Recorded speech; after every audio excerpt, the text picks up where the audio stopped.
How's it picking up? Are we picking up good? Are we picking up at all? Can you hear me?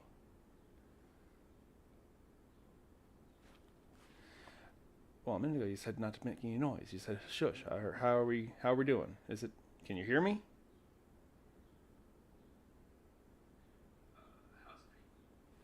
That's your delay.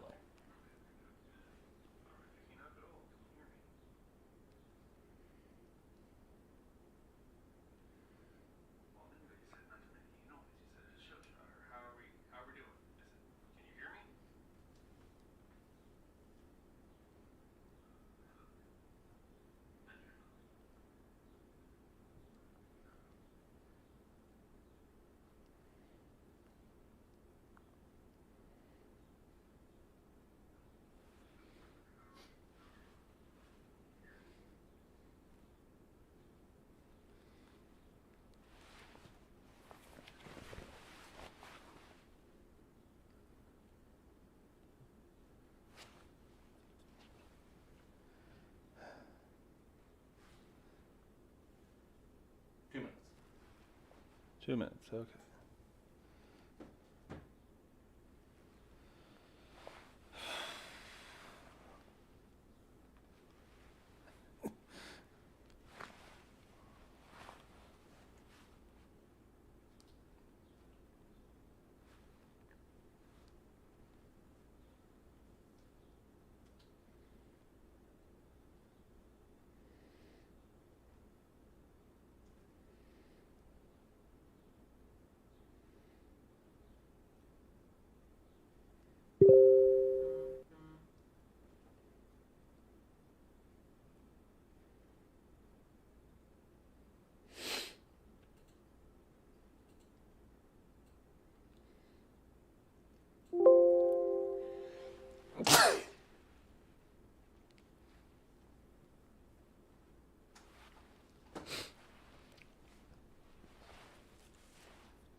Stream is healthy, excellent status. 3 viewers.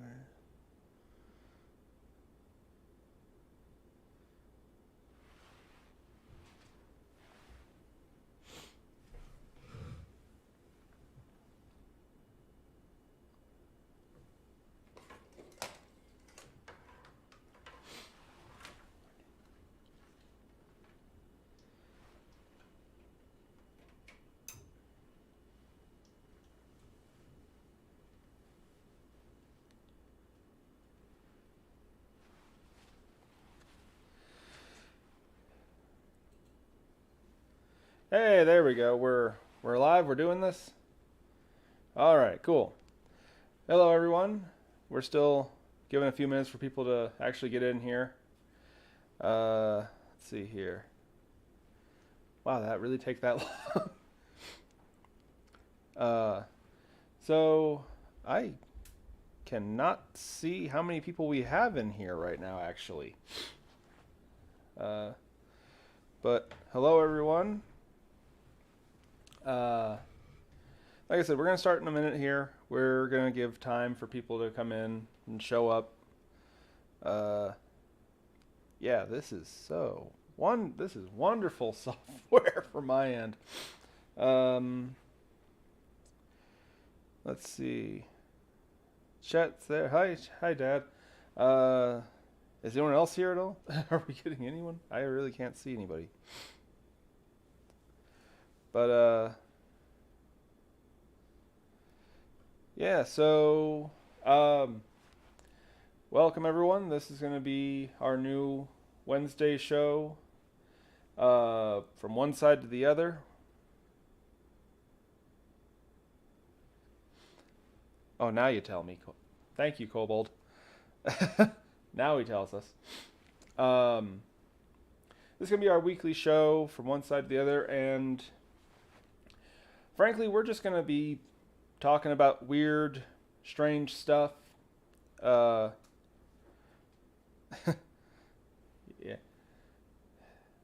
Uh, See, it's funny because like I want to go, but I also was like, well, come on, we should wait a few more minutes. It's like it's only been 2, to be fair. But tonight we're gonna be starting things off, of course, Rocky. Because let's be completely honest here, nobody has a clue what we're doing here. um, okay. But like I said, this is from one side to the other. I am your host, Kristoff N. Chester. We've got the bishop over there hiding in the corner. Hello.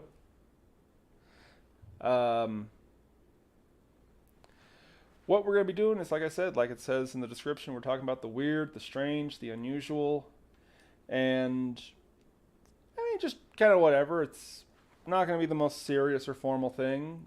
Glad that you're all here with us. We're at 6, according to my thing. I don't know how reliable this thing is, but anyway. Like it says in the description, we're going to be talking today, starting off with one of my favorite personal topics of the paranormal or the supernatural, whatever you want to call it, cryptids.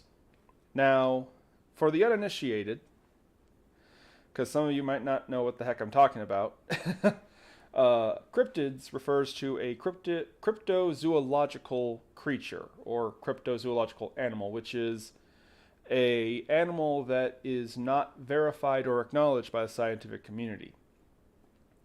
There's a lot of discussion about, well, what qualifies as a cryptid, what doesn't qualify. I mean, there's always somebody who's...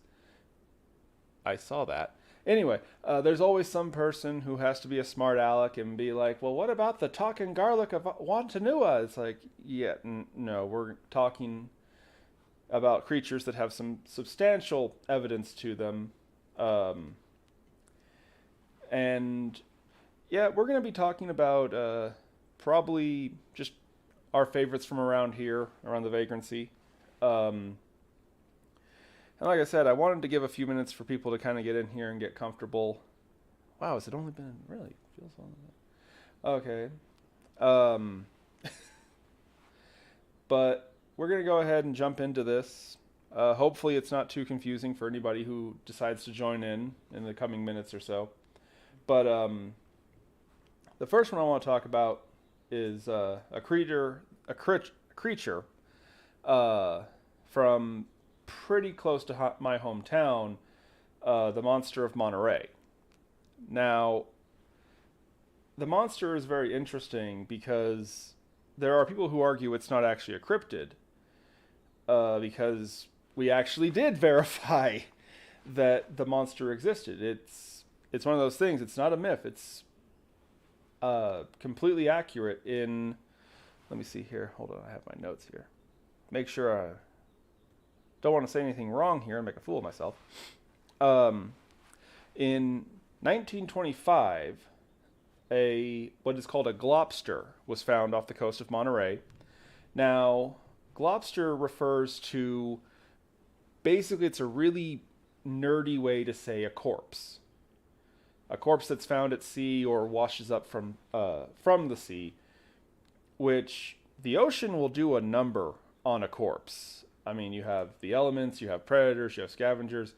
So these things usually are pretty disgusting piles of blubber and bone by the time they actually wash up. Thus the name globster, of course. Now, the reason that the monster of Monterey, as it became known, was that it actually had a lot still intact. Specifically, it had a vertebra structure that measured roughly 20 feet long. And it had a well-preserved head that was like a bottlenose dolphin. Now, I'm going to assume that most of the children in the class can see the problem there. Bottlenose dolphins don't get to be 20 feet long. And then there's also claims that actually the vertebrate they found was just the neck, that it actually had even more of a body past that. But unfortunately, in all my personal research, I couldn't verify that. I can just tell you this thing had a spine of some kind that was about 20 feet long, which, by the way, would make it a little bit bigger than a great white shark, if you want a comparison. They tried to explain it in a few different ways. They tried to say and compare, was it a basking shark? which, yeah, they can get 20 feet. But when they actually tried to study the body, like, I guess you could say do forensics equivalently, it came back inconclusive. There was no genetic match to any creatures. One explanation they offered was that it was so damaged being out there in the ocean that you couldn't compare it to anything. It was so mutilated and mangled, there would be no way to test it. Worse yet, they were afraid that it actually would become a contagion and start spreading bacteria and stuff, so they destroyed the body, so they couldn't even go back and check it later. But of course, as they always do, the local media picked it up and they started calling it the Monster of Monterey. Now, what's interesting is that was back in 1925.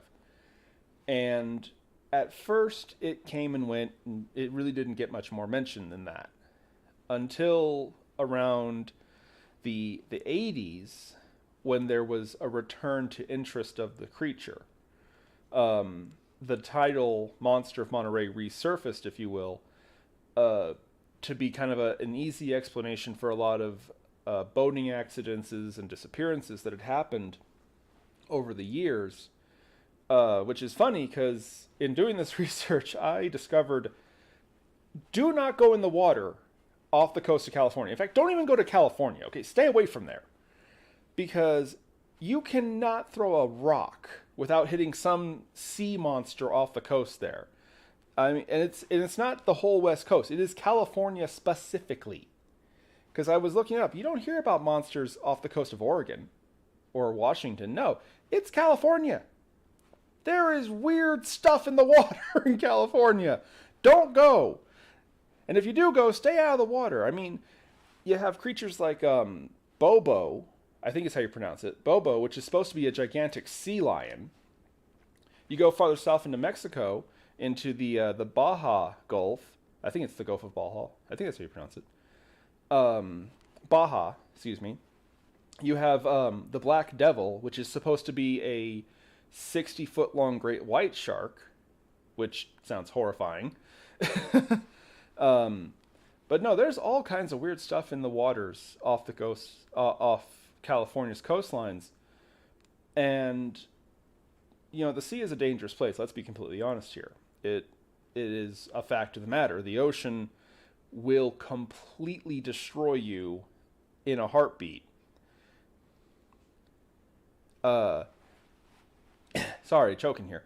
You know, the ocean is always dangerous, and for a while it became this popular trend that, well, the Monster of Monterey attacked a boat or something. It kind of became, I'd almost say it was a joke, you know. It's like, well, it was the monster. And then it went away again. Now, more recently, the phrase resurfaced in the early millennium, in the 2000s, with the show Lost Tapes. Anyone remember Lost Tapes real quick? Anyone in the chat? Remember Lost Tapes? I actually liked that show personally. I will admit it was a little silly and a bit dramatic, but it was fun. It was cool. I preferred the seriousness of Animal X personally, but it was still cool to see monster stories about cryptids and stuff. But anyway, that brought a resurgence to interest in the monster. And once again, people started talking about how, you know, could there be something there? Now, the interesting thing, and this is actually a mistake that I made while researching this, for the longest time I thought Monterey Bay, which has a canyon, some people refer to it as the Monterey Canyon, is the deepest point in the ocean. Now, that's not correct. It's the Marianas Trench, if I'm not mistaken. By the way, real quick, I'm just going to put this out here. 90% of the information I have about all these topics is things I read.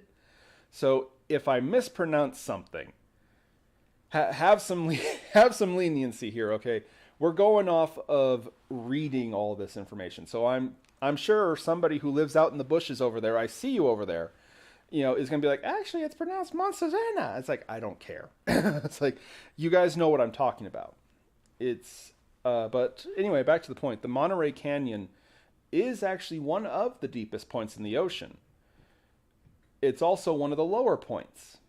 because apparently there are really odd shifts in the levels of sand that get pushed in and pulled out by currents. So depending when you check, that is one of the deepest points in the ocean, and at other times it's not all that deep at all, actually, comparatively speaking. But the thing about the ocean, and I was really tempted to just do the whole video about oceanic cryptids and sea monsters and stuff like that, because boy howdy is there a lot of there's a lot of room down there. There's a lot of room for a lot of stuff. I mean, it's funny. A century or so ago, I want to say maybe a little farther back, there was a claim that there couldn't possibly be life like 5 miles below the ocean surface. The conditions down there are so different and too different that life couldn't thrive. And yet, every year there's dozens, if not hundreds, of new species discovered all over down there. I mean, there's probably more life down there than up here, which is kind of terrifying when you actually think of the creatures that live down there. But my point is still, there's a lot of stuff out there, but the monster of Monterey was always kind of special to me because there was never a Indio horror. There was no cryptids or monsters, in my hometown. And so, kind of vicariously, the closest creature I had was the monster of Monterey, which is funny because the monster's long gone. That thing was found dead in the 1920s. And, I'm thinking about it like, I just realized right now this minute, it's 2023. We're 2 years away from it being 100 years ago. And I'm saying that out loud because I literally didn't think about that until this very second. So if you feel old, don't worry. You're not as old as the monster of Monterey. But before we move on, there is one other theory that they proposed with the monster. They tried to say it might have been a bottlenose dolphin that was a freak. They tried to say it might have been a basking shark. One theory that a lot of people have taken fondness to is that it was actually a thawed out carcass of a plesiosaur or a plesiosaur. Which, for the life of me, if there are any dinosaur experts in the chat, and I don't know if there are, but if there are, please get better at making different names for these creatures.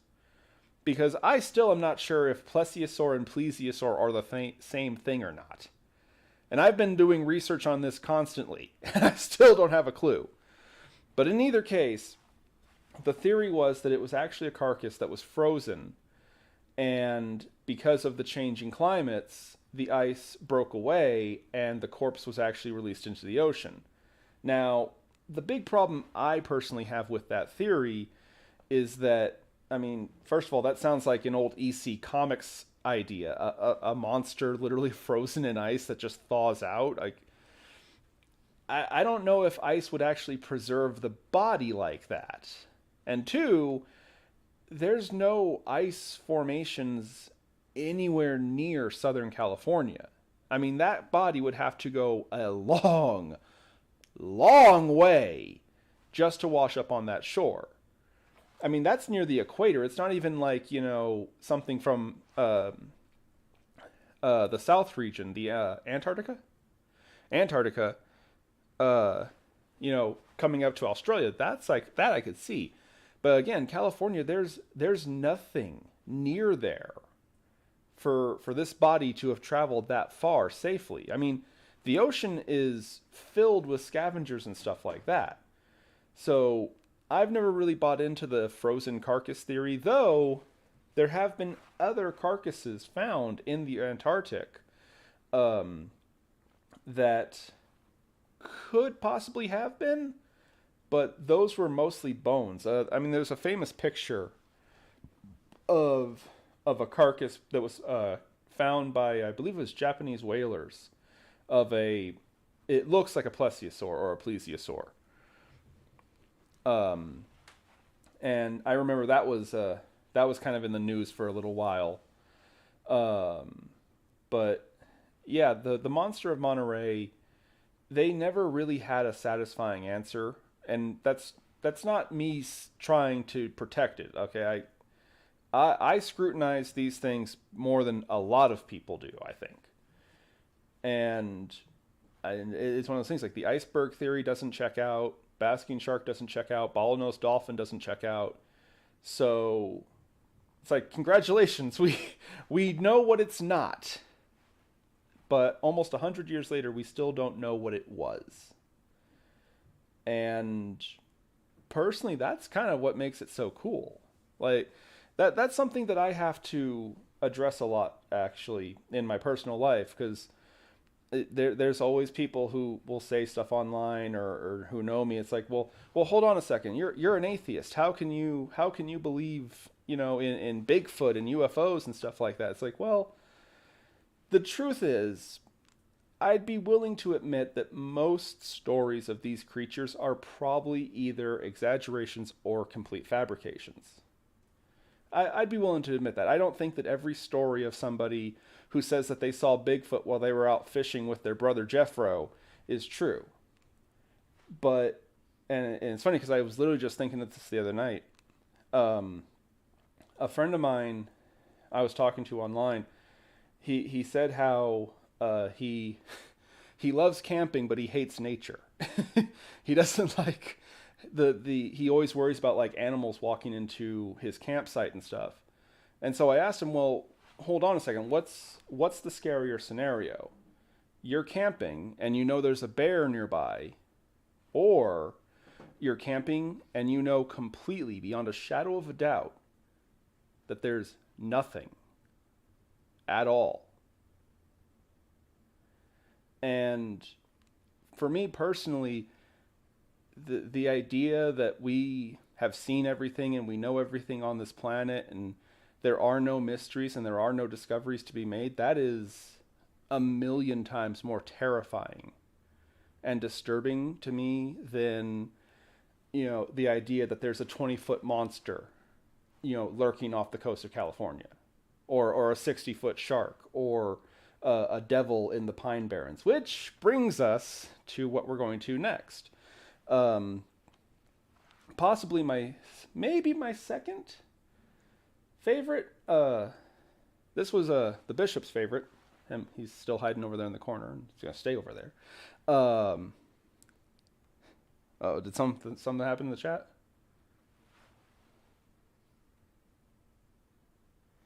No, they did not try to preserve it. They were afraid that it was the carcass was going to become a contaminant for bacteria, so they actually destroyed it. They had to. Plus, to be fair, we're talking about almost 100 years ago. They may not have been able to preserve it very well. I mean, let's be completely fair here. There have been a lot of advances that I think we kind of take for granted, just in the past few years. But I don't want to linger too long. But we're going to get to the next topic, which is the Jersey Devil. Now, the Jersey Devil is a very hard one to take hold of because he's very different. He's very, very different than a lot of other cryptids. And I had to do a lot of research on him. There's a lot of stories about the Jersey Devil. I mean, people talk about Bigfoot and Loch Ness, but I would argue pound for pound, like in terms of the numbers of witnesses and stories, the Jersey Devil is actually pretty far spread and very well known. Now, the Jersey Devil is also kind of a weird one because, like we mentioned with the Monster of Monterey, the Monster of Monterey was some kind of animal. It was kind of mundane, for lack of a better term. The Jersey Devil, there is nothing of this world about this creature. A lot of stories that I checked and dug around say that the Jersey Devil dates back to 1730, which is pretty bleeping old. And what's funny is that some people argue that it actually goes even farther than that because there was there was a native tribe that lived up in the Northeast. I believe they were called, and forgive me if I mispronounce this, Lenape? Lenape, I think is how you pronounce them. I'm sure I'm getting it wrong. I know the guy in the bushes over there will probably send me 1,000 letters later about how I'm getting it wrong. But they told stories of a creature called the Umsting. The Umsting was a winged deer who could rear up on its back legs. Now, that's interesting because the Jersey Devil is described as being a bipedal creature that has a head similar to a horse or possibly a deer. Some versions say it has antlers, some say it has horns, huge bat wings, hooved feet, and a tail that ends in 3 spikes. It has like a pronged trident kind of tail. And some stories say that it's around 10 feet tall. Other stories say it's around 7 or 8. But the interesting thing is that this creature has an origin story. Supposedly back in 1730, there was a family known as the Leeds. And Mother Lead had 12 children. Now, the story goes that she did not want any more children, but she got pregnant. And there are 2 variations to the story. There's one version that I found where she said when she found out she was pregnant, "Let the devil take this one." The other version tells that when she was actually giving birth, she proclaimed, "This child is the devil." Which, by the way, real quick, don't ever say that! No, don't do that. Nothing good, and this is coming from a guy who doesn't even believe in the devil. Nothing good comes from saying that kind of stuff in relation to a pregnancy.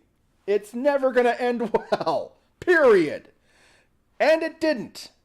Because as the legend goes, the baby was born a healthy boy, and then almost immediately transformed into this devil creature, and flew out through the chimney into the pine barrens of what is today New Jersey. And for the record, I'll give everybody the chance to make the jokes about how there's a devil in New Jersey. Fitting.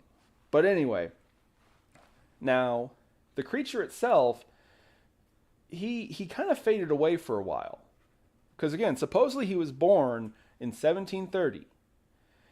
It wasn't until the 1800s that people started reporting and saying they saw this monstrosity, including, and this is interesting because this is probably one of the most credible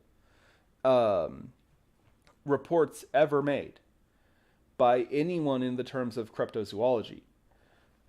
The brother of Napoleon Bonaparte, Joseph Bonaparte, I believe.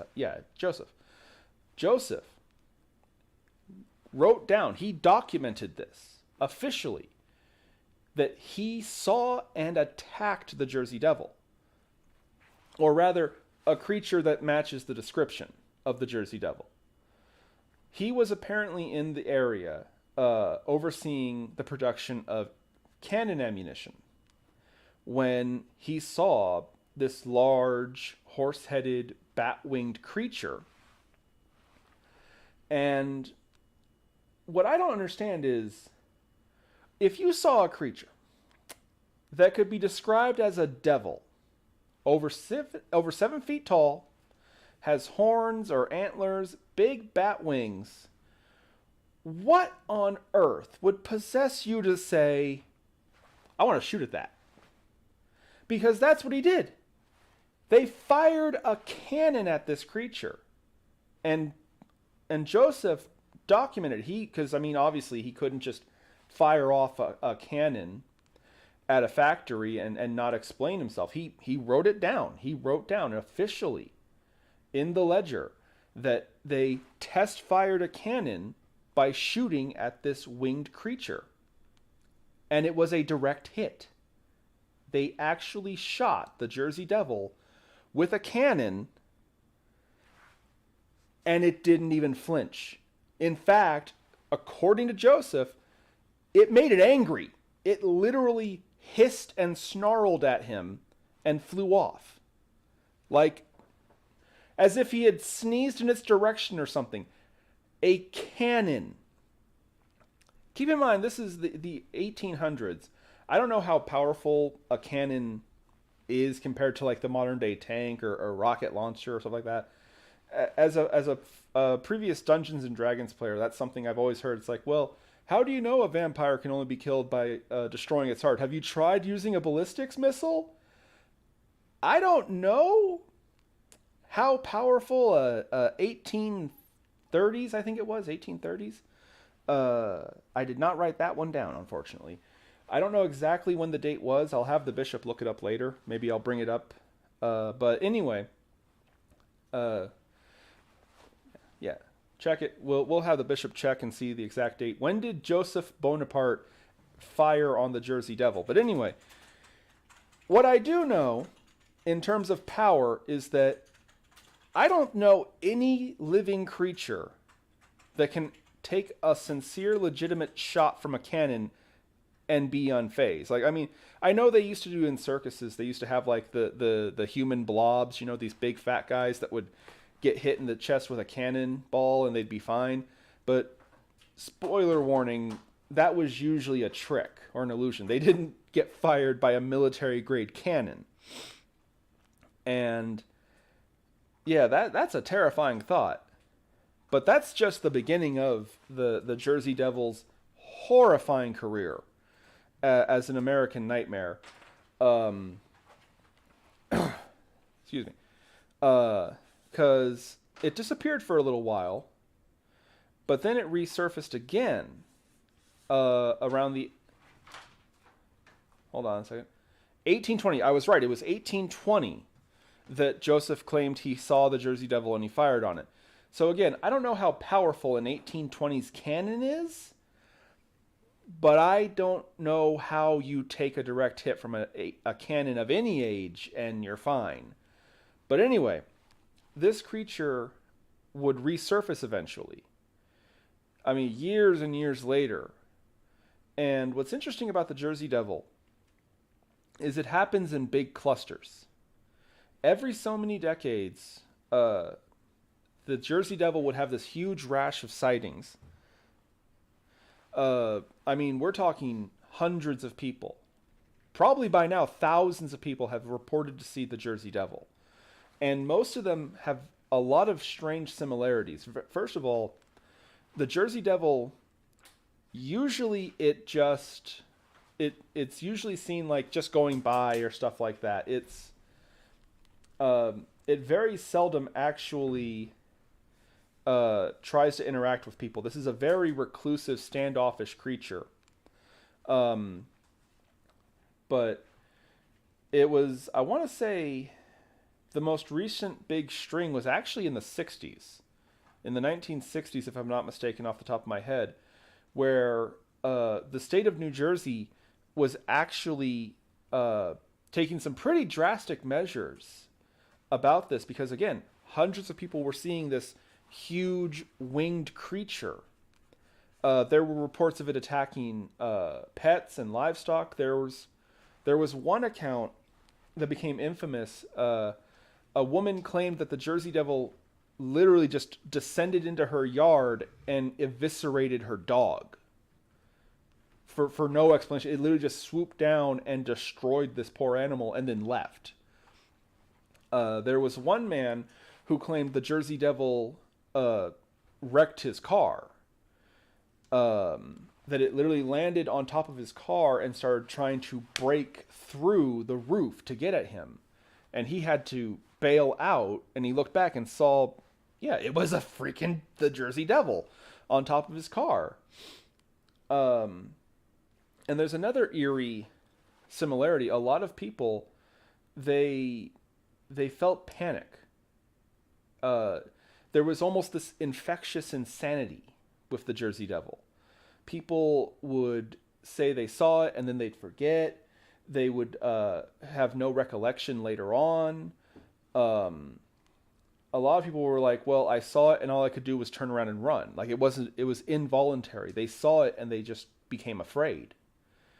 Um, which we'll get more into in a little bit when we're talking about our next creature. But yeah, the Jersey Devil was so feared, and whether or not the creature is real itself, which we'll get to in a second, it had a profound effect in its region. They were literally enforcing, the state of New Jersey was enforcing curfews, saying, no, you stay inside. Don't go out. Don't, it's not worth it. Stay indoors. Um, Literally a curfew, which, given how the world's been turning the past few years, probably is going to be a bit jarring to think about, but that's how scared they were of the Jersey Devil. Schools were shut down. They closed schools. They said, don't even let your kids go outside. In the daytime. This was in the daytime. You know, and that's interesting because whenever I hear one of these stories, my first thought is, okay, what could it be? What could it really be? What is the Jersey Devil? Let's be fair about this. Let's not lose our heads and assume this is literally a creature from hell. Now, it's very hard to approach because, one, it has a very spiritual background, and two is for lack of a better term, it's a chimera. It's a creature composed of different parts of other animals. It's got a horse or a deer's head. It's got bat wings. It has a weird triforce tail. I don't think of any. No animals come to mind that have a three-pronged tail that I know of. Now, there is one creature that's slightly similar. I believe it's referred to as a hammerhead bat or a horse-face bat. But the problem is those guys are a couple feet tall, and they can't stand bipedally. No bat can. It's just not how their structure is. They have to crawl around, and the bishop is looking at pictures of the things. I think they're kind of cute, but they do kind of look like, yeah, they look kind of like a horse-faced animal. They look kind of like the Jersey Devil. The problem is they're only about 2 feet tall. And this is a 7 to 10 foot tall creature. And also they don't have antlers or horns, obviously. Another big problem is that they're not native to North America. So the closest thing, it's just like the case with the monster of Monterey. It's like, well, we know what it's not. It can't be a horse face or hammerhead bat. It can't be a deer, because if you ever see a deer with bat wings, run. Get out of there. When in doubt, get the hell out is a very valid tactic. But as far as what it is, I have no idea. And that's one of those things. It's like, yeah, I have no answer. Not even going to the physical effects, like looking at what it did. Looking at how it affected people. And we're talking a full state of people. We're not talking about, some little neighborhood or a street in Nebraska or something. No. This is a state where the government itself stepped in and said, look, we have to take precautions. We have to enforce laws about this creature. And there's not a whole lot I can think of. There's almost nothing that comes to my mind that compares to that, except for one individual, which is going to be our next talking point. Probably the biggest bundle of knots and twists and turns that we have to undo here, the Mothman. Mothman is another one that we absolutely love around here. Mothman is probably, I'd even say easily, the most complex of any of the cryptids. Because most cryptids can fall into 3 categories. You have the mundane, which is just an animal, some unusual animal. You have the spiritual, which is stuff like the Jersey Devil, and it's a ghost story, and it's something that ties into more spiritual stuff, as the name implies. And then you have extraterrestrial, which are like your aliens and your UFOs. And don't worry, stick around for the show. Come back for the next episodes, because we're getting to them. We'll get to them. You have my word on that. But the thing about the Mothman is he's everything. He's everything. There are explanations up the wazoo for the Mothman. There are people who say that it's a barn owl. It's a big barn owl. Yeah, because a big barn owl has legs and invokes absolute terror and panic in everything that sees it. Some people say it's a demon or an angel. Some people even say it's an angel, which that's another thing. That's definitely another term. And then of course there are people who say that it's an alien, and I'll explain why in a second. But no other cryptid really that I know of has had so many attempts to explain it across the entire spectrum. It is undeniably the most complex. I mean, there have been movies, there have been TV shows, there's freaking video games and board games. Every way that we can talk about the Mothman, we have.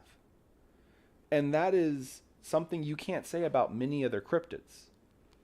Now, who is the Mothman? What is the Mothman? Well, the Mothman was a creature, according to my notes here, that's kind of funny, because he had a short career, so to speak. The first sighting was in 1966. Now, keep that in mind. Keep that the 60s in mind, because we mentioned it with the Jersey Devil too. The 1960s was not a good time for sanity, because we had all kinds of weird stuff going on. And we'll get to it more. Now, of course, what most people know of with the Mothman is the big culmination.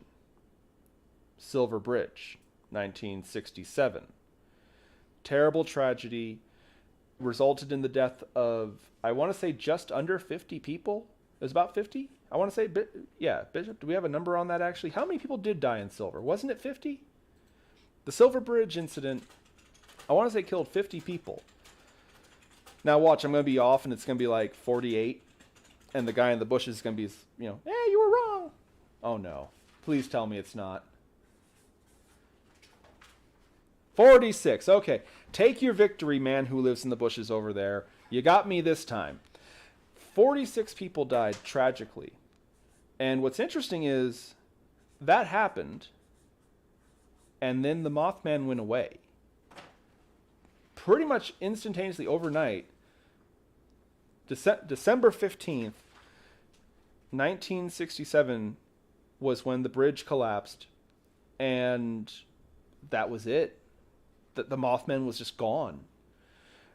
Throughout 1960 and 70, it was the first sighting was, without looking, was in November of 66.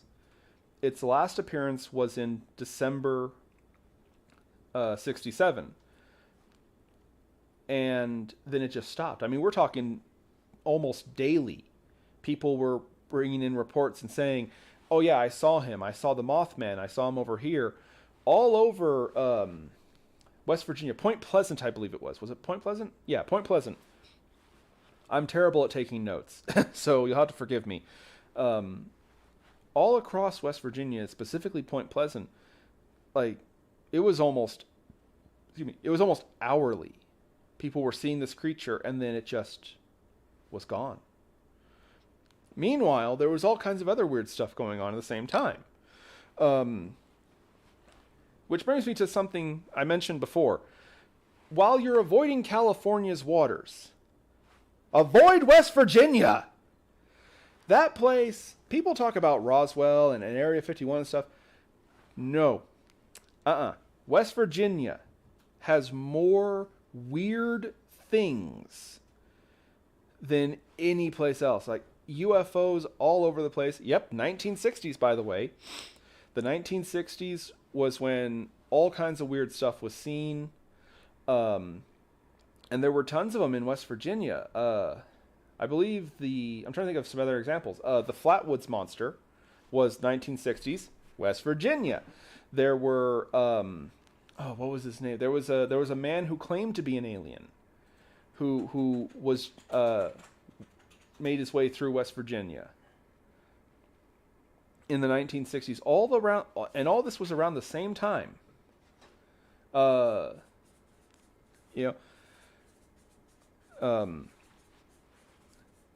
And just stay away from West Virginia unless you want to encounter an alien, because apparently your best bet's West Virginia. Actually, they have all kinds of weird stuff going on. That's the thing.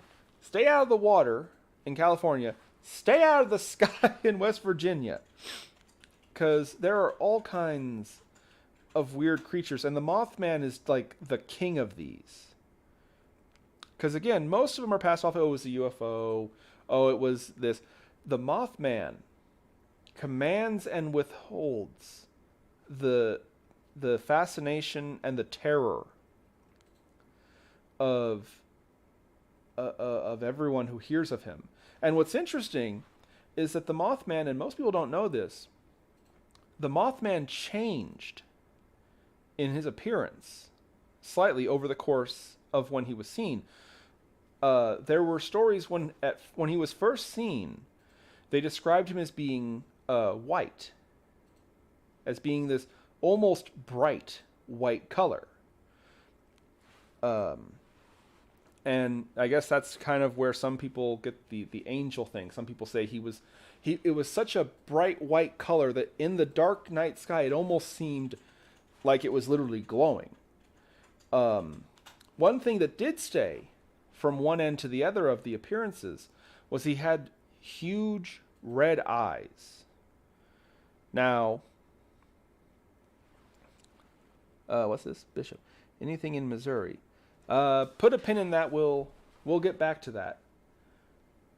We'll get back to the Missouri in a second here. But anyway, yeah. Supposedly the Mothman's most dangerous thing is those eyes. These big, perfectly round, bright red eyes. A lot of people who saw it claimed it was almost hypnotic, like they were frozen. They could do literally nothing but just stare up at this creature. When it flew by, a few people said they saw it actually land on the ground and it just stood there and like stared at them. But like I said, it transitioned. In 1966, it was described as being a bright white color. But as time moved on, and it went from 1966 into 1967, the Mothman started to turn black. By the time we get to 1967, he's described as being pure black, like the night sky itself came down. But still those big bright red eyes. Now, just like with the Jersey Devil, everybody lost their mind.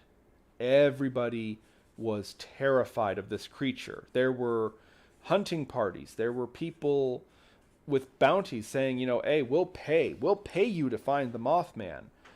There were stories about government officials, the notorious and infamous MIB, the Men in Black. Most people have heard of those when they look into, the paranormal or UFOs. That started with the Mothman. There really wasn't talk of the Men in Black until the Mothman showed up. Fun side note, the name for the creature, the Mothman, actually, according to a couple sources I saw, was a reference to a Batman comic book. Actually.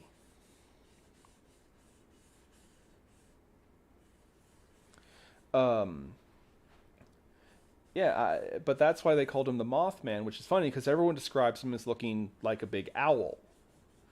That's actually one of the ways they tried to explain the creature was, well, it could have been an abnormally large barn owl that was scaring people. Because to be fair, okay, some species of owl can get pretty good sized. And yes, they have big round eyes that reflect color, light back.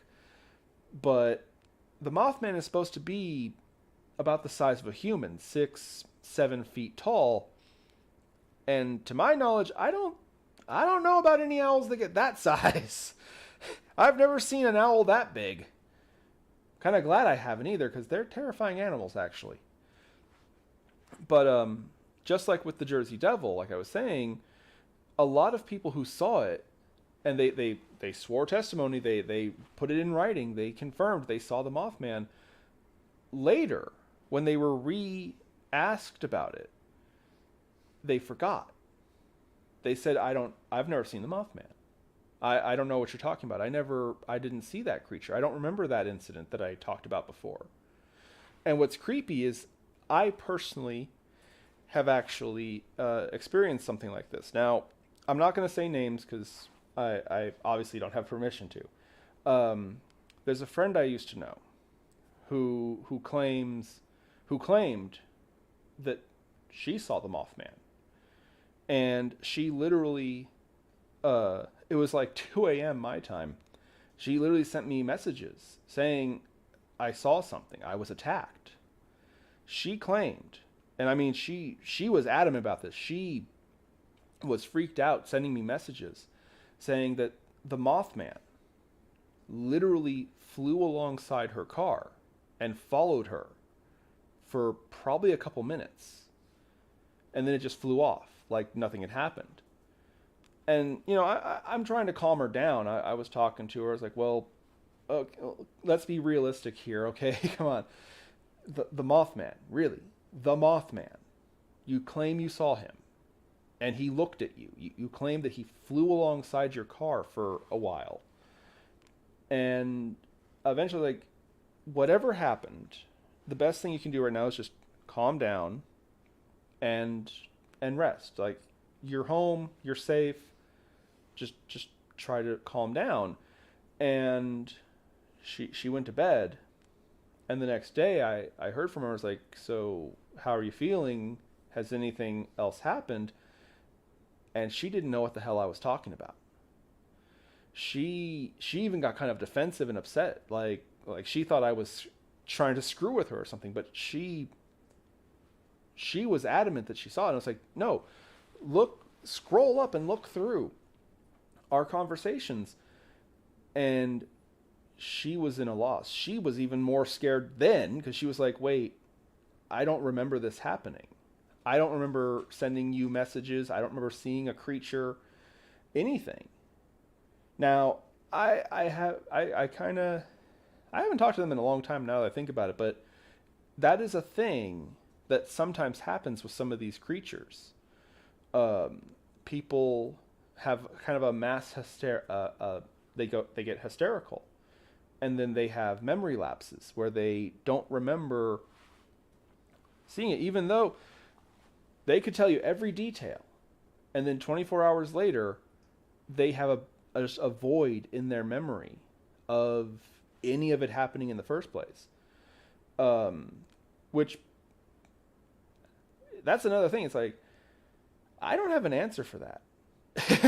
I really don't have an answer for how that could happen. I know some people say that like the mind can block out traumatic experiences and make you forget things that are too difficult to handle. Yeah, but wouldn't that be more instant? Like, I don't understand how that works. Now, as far as the Mothman itself, I don't understand how that works either. But some people claim that it's an alien that had escaped and the government was trying to contain him. And, you know, put on your tinfoil hats, kids, because this is the big one. Supposedly, the destruction of Silver Bridge was intentional so that there would be something else to talk about. And they could get the Mothman away. And supposedly, the Mothman was eventually contained. And there's stories that there's an old TNT dynamite explosive containment facility in West Virginia that's supposedly it's been decommissioned. It's no longer in service anymore.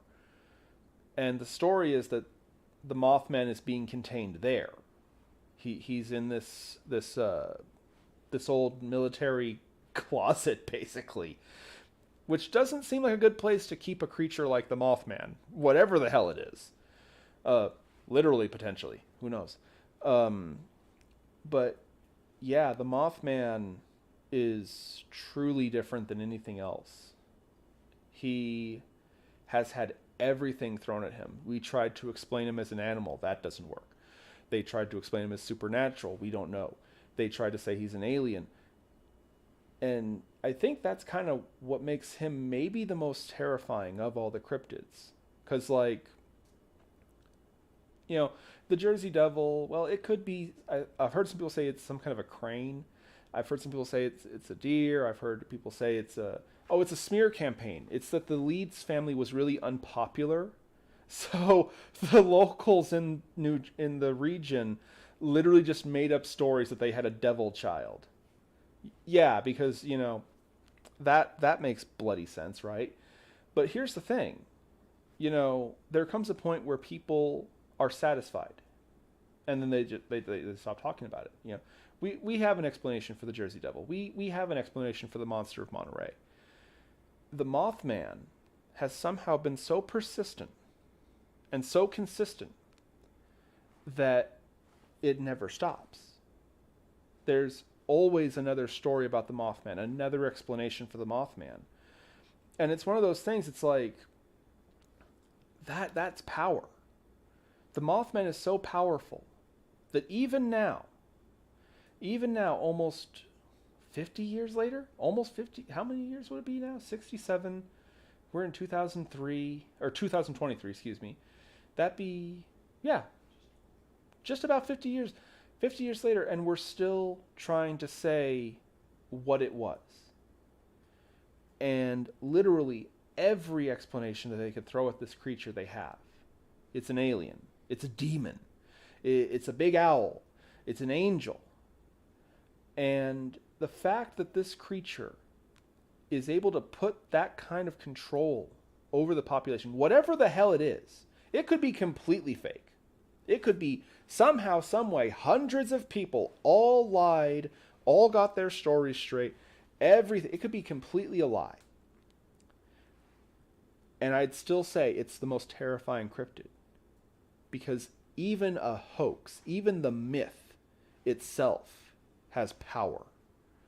Power that drives people to say anything, any explanation, any way to address this creature. It captures people's attention and it holds it hostage in a way that no other cryptid ever has. Except for one. And we're going to segue into the big guy himself. Everybody has to know who I'm talking about. Bigfoot. The American monster. Which is funny because there are hairy humanoid cryptids all over the place. But here's the fact of the matter. Whether you're talking about Sasquatch or Yeti or Momo, as the people in Missouri call him, or the skunk ape, or whatever you call him, it always draws the same comparison. Bigfoot. The monster of North America, specifically of America. Nothing else really compares. A lot of people try to say Nessie, but I'm gonna kind of make the argument. Nessie crops up every now and then, but there's not a day that goes by that people don't talk about Bigfoot, at least in America, which is why, again, I say it's the American cryptid. And I mean, like, seriously, the very image of cryptozoology is Bigfoot. Specifically, the infamous video footage that was taken in, guess when, students? 1967. Isn't it creepy how all these American things keep cropping back up over and over again in the 60s? But I'm sure it's a coincidence. Don't worry about it. I'm sure it's a coincidence. But anyway, Bigfoot has been told over and over and over again, seen thousands of times. And that's just Bigfoot. That's not even going into Sasquatch, Yeti, what is the Chinese one? Yi-Man? Yemen. I think it's pronounced Yemen. The Chinese Bigfoot. I mean, again, there are hairy humanoids all over the place.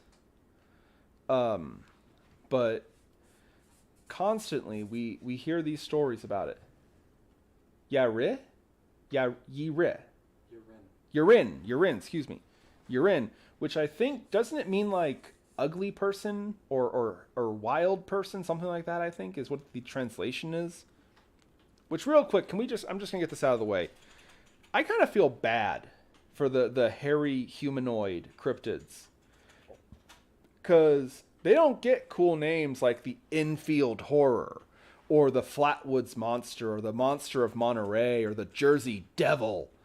No, you know what they have? They have names like Bigfoot, or Skunk Ape, or Ugly People, or Wild. I can't remember if it's Ugly People or Wild People. I think it's Ugly though. I'm sure the person in the bushes over there will correct me later. But yeah, you gotta feel bad. Like they give kind of lame names to the apes in cryptozoology. They get the short end of the stick there. Skunk ape. You know, every time I hear the skunk ape, which is, by the way, the Florida version, the deep south, Florida, Louisiana region is what they call him there. Every time I hear that name, I just think, did Bigfoot like upset you, dude? Why would you call it that? Sounds like an insult. Chat, help me out here. People in the chat, doesn't skunk ape sound like an insult? That sounds like something you say to your friend when he hits you with a red shell in Mario Kart. Like, oh, you skunk ape. I was in first. But, yeah, Bigfoot, regardless of what you call him, he is synonymous not only with, I would argue, American culture, really, but with the entire field of cryptozoology. I mean, like I said, like, anytime you go to any website or anything that has to do with cryptozoology at all, and I guarantee you're going to see that silhouette. And if you know what I'm talking about, you know, that image of the Bigfoot, the pose, everything. In a weird way, I'd almost argue Bigfoot is cryptozoology. He is something that has become a part of American culture. And it's kind of funny, he's almost in the opposite direction of the Mothman. Because the Mothman came on the scene and just commanded everyone's attention. Everyone talks about the Mothman. Everyone's afraid of the Mothman. Bigfoot is almost the other direction. Like, you talk to any person who's a Bigfoot explorer or tries to find Bigfoot, there's this infectious passion.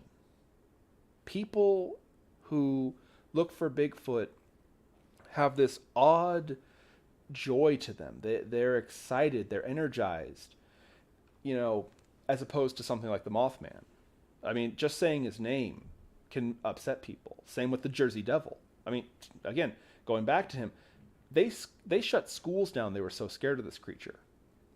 But when you mention that there's stories about Bigfoot, it's the opposite. Because anytime someone mentions Bigfoot, oh, I got this. I know a dude. I know a guy. I used to go to the bar with him. He saw Bigfoot when he was drunk one night. It's always a positive reaction. Almost always a positive reaction. There is something oddly almost magical about Bigfoot. You know, because when you talk about other creatures, it's, you know, well, they're aliens and there's conspiracies of the government and, you know, things like that. And something about Bigfoot just brings out almost a childishness, a kind of a humor, you know? It's all just positive energy. People are excited about Bigfoot. I've seen so many documentaries about him. And you'll have these professors and these people who have spent decades, and they'll see an imprint in the ground, and you'd think they just found $1 million lottery ticket. There's this infectious joy that surrounds just the mythology of Bigfoot. Um, and again, we've seen them all across the board. We've seen board games. We've seen YouTube videos. We've seen everything. Video games, books, movies. Harry and the Hendersons is probably still one of the greatest received comedies ever. It's one of my personal favorites. Fun side note.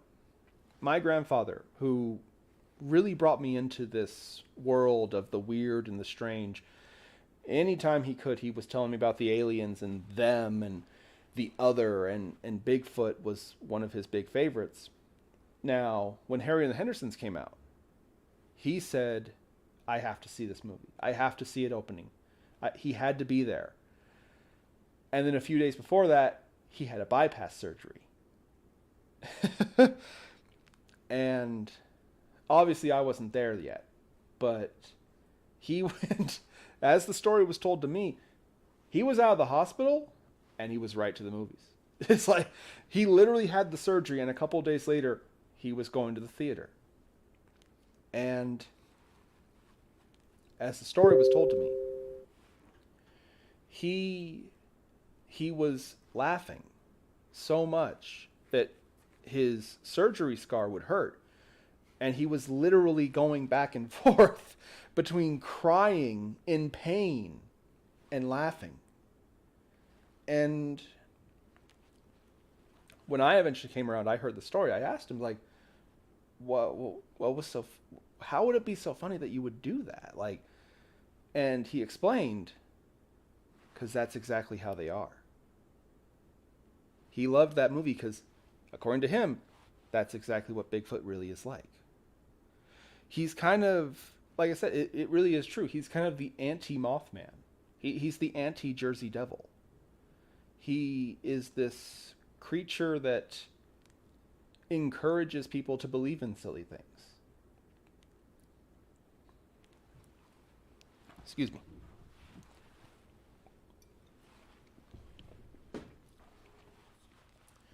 To discover and explore.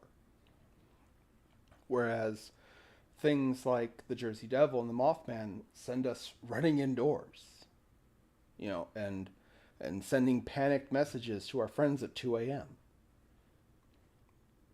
And I think for me, that's what makes all of this so valuable.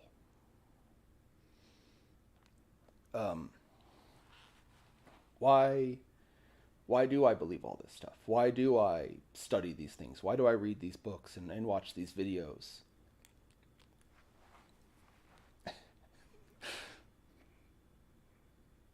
Sorry, the bishop is losing his mind over in the corner. Why do I? And maybe even, why do you? Why are you here sitting through this? And yeah, it's because we want the world to be full of discoveries. And, for lack of a term, for there to be magic. We want to believe in Bigfoot. We want there to be things that we can find. And for there to still be adventures. Even if it is scary for there to be, bears in the woods. It's better than being alone. And I think deep down that's why, again, especially in America, Bigfoot became what he is. He was an example that there is still a wilderness. There is still a mystery. There is still something to be found and pursued. There's still hope.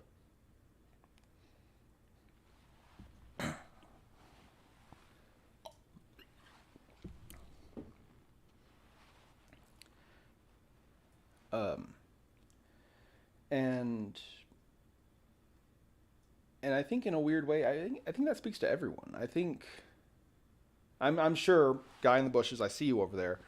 There's a cynic who's gonna be like, no, that's childish. Bigfoot is dumb. You're dumb for believing in that stuff.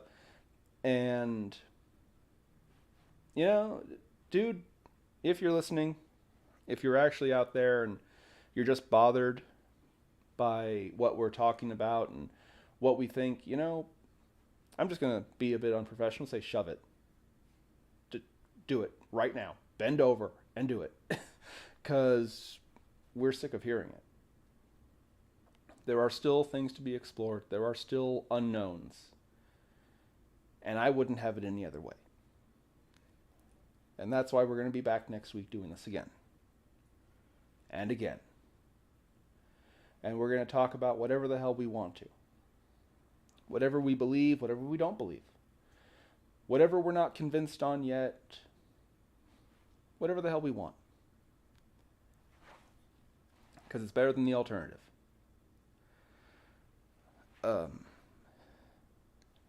Damn, that was actually a lot better than I thought. You ever say something in your head like 1,000 times over? And you're like, this will never work. Then you say it out loud and you're like, holy. Also, I'm proud of myself. I have gone this entire time and I've said like 2 curse words. Oh, geez, the bishop is actually keeping track. I'm flattered. But yeah, and you know, we're gonna hang around for a little bit longer. What say you all in the chat? You know, let's put it actually. Go ahead in the chat. Let me hear. What is your favorite cryptid? Who do you got? Who's your favorite? I'm gonna be kind of quiet for a second and stare down at the screen real quick. Here, no, let me hear from you guys. Let me see if I can actually see how many people we got here. Holy, really? Bishop, am I seeing this right? We got see, my number here is saying we have 12 people, or we had 12 people.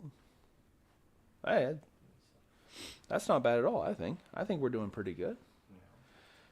But yeah. Anybody out there? Anybody who's listening? What is your favorite? What is your great unknown?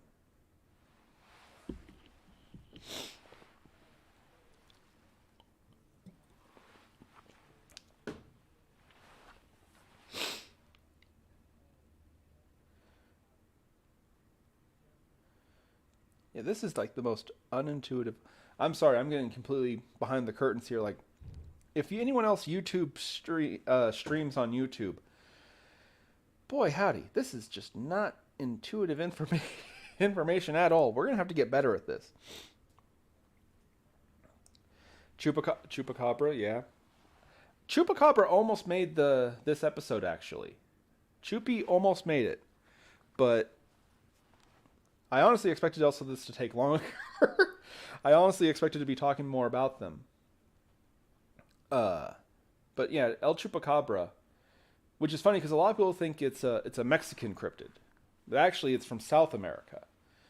I mean, stories of it spread up into Mexico, and eventually it found its real home in the southwest of the United States. Lorena. I vaguely remember that. That's a ghost, if I'm not mistaken. Don't worry. That definitely is something we will be talking more about. I'm not really prepared to talk about it today because I need to do my research, but definitely on the short list. K.E. Bishop, Bigfoot, yeah. Yeah. See, I was figuring we'd have a few people say Bigfoot. Bigfoot is, like I was saying a minute ago, Bigfoot is very special. Bigfoot has a way of just getting into people's hearts and minds.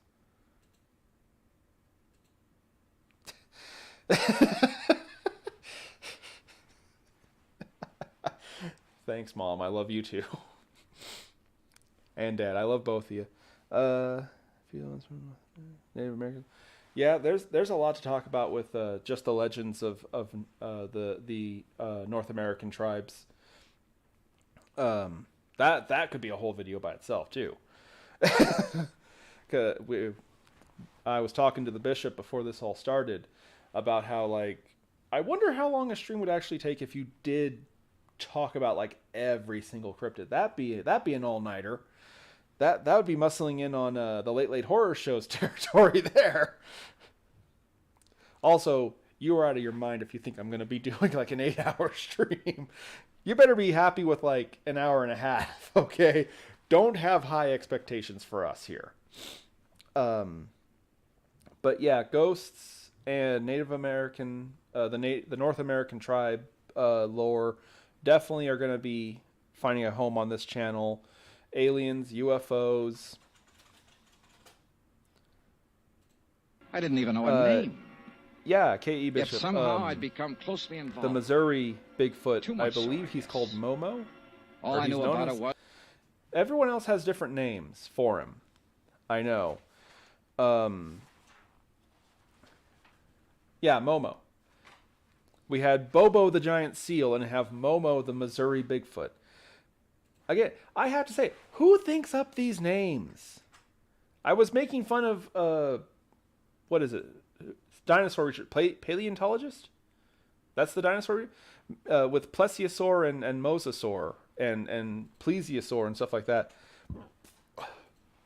Excuse me. But like, yeah, who comes Johnny up with Depp. names like Skunky? Who comes up with names like Sasquatch? That sounds like something that somebody does to your dinner. Oh man, I had a nice lasagna and you just Sasquatched it.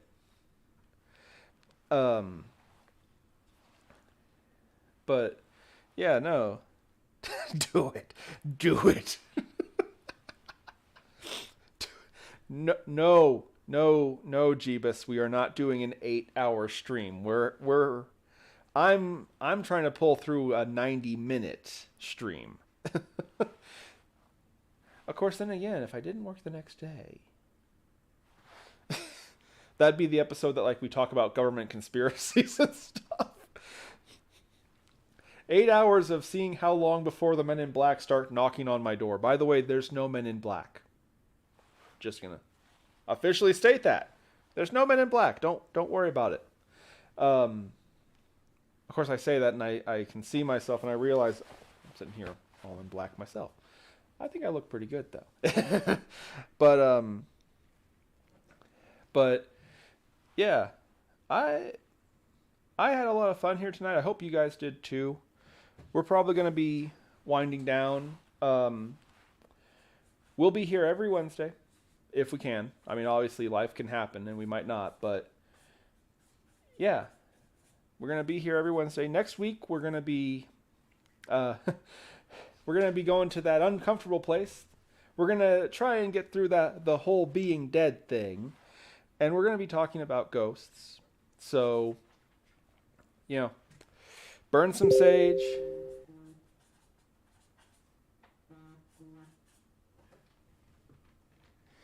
Psychics, mediums, things like that. I'm sure we'll get to those guys in specific very soon. But yeah, next week we're going to be talking about ghosts.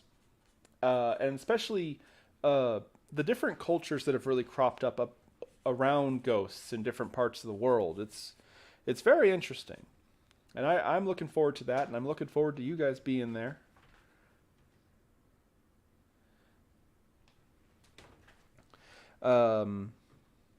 Yeah, we're going to be here, regardless of what the guy in the bushes has to say about it. Because, yeah, we have a strange world.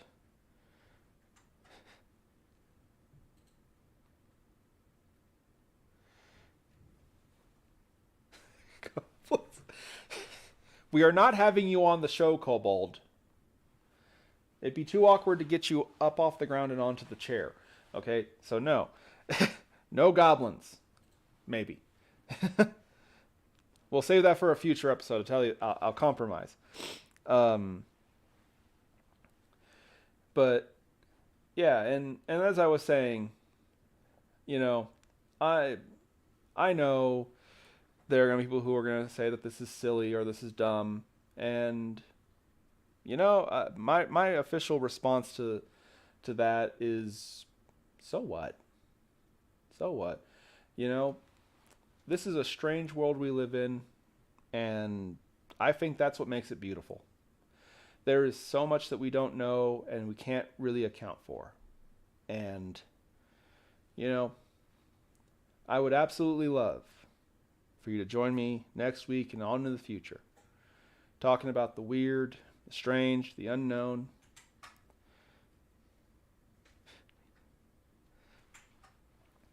You know? And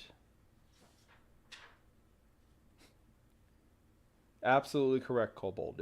It's never dumb if you love it. And I do. So, and what the heck is going on here? Holy cow. We're spiking. Once you embrace the cringe no longer exists. I don't know if I'd quite word it like that, Kobold, but I get what you mean, and I love the heart. I love the heart. And it's like I said, you know, are most stories about cryptids or UFOs or even ghosts or things like that true? Nah, probably not. They're probably over exaggerations or mistakes or things like that. But I'm gonna still be here. I'm gonna still talk about them, because to me, frankly, the alternative is infinitely worse. The idea that the world is empty and this is all there is, it's just too creepy for me, man. Way too creepy for me. And so, as we prepare to sign off here, I just want to say, I am Kristoff N. Chester. Thank you for being here. Thank you for being with us. And I cannot wait till next week, when once again, I get to be your guide to the other side. Yeah.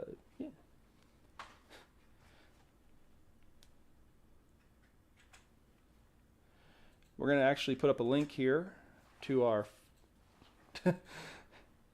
We're going to be posting up a link here to our good friends over at the Late Late Horror Show, actually. One of the big reasons that I'm even doing this at all is because they kind of gave me the inspiration for it. So the Bishop is going to hook us up with a link over to them. And on that note, Lousy, ain't it? I think... It sure is. This is the girl you were with last night. You have the loudest keyboard Yes, you're I've ever positive, heard in my life. Positive. Okay, I'm Dolly, trying you to wanna sign wrap for this the record? up. Well, that's... We're good. That's good. All right, Sam, you can send this on Now we upstairs. need We'll be the up pretty fourth soon. place. God damn it. Now, Dollar, did anyone there at the hotel Kobold. bar seem to know her? I don't know. Cocktail waitress, somebody like that? I don't know. Well, I do. We asked around, no one there had ever seen her in the Plantation Hotel before. Tell me something. now Dolly, you ever worked on one we're like actually this? going to be going. So No, not quite. stop by the Late Late Horror Show, Okay, then I'm going We'll to tell see you you what next we're week. up against. and All the clothes she was wearing was standard keep looking in brand the shadows stuff. for the weird Mostly stuff, come from guys. stores downtown.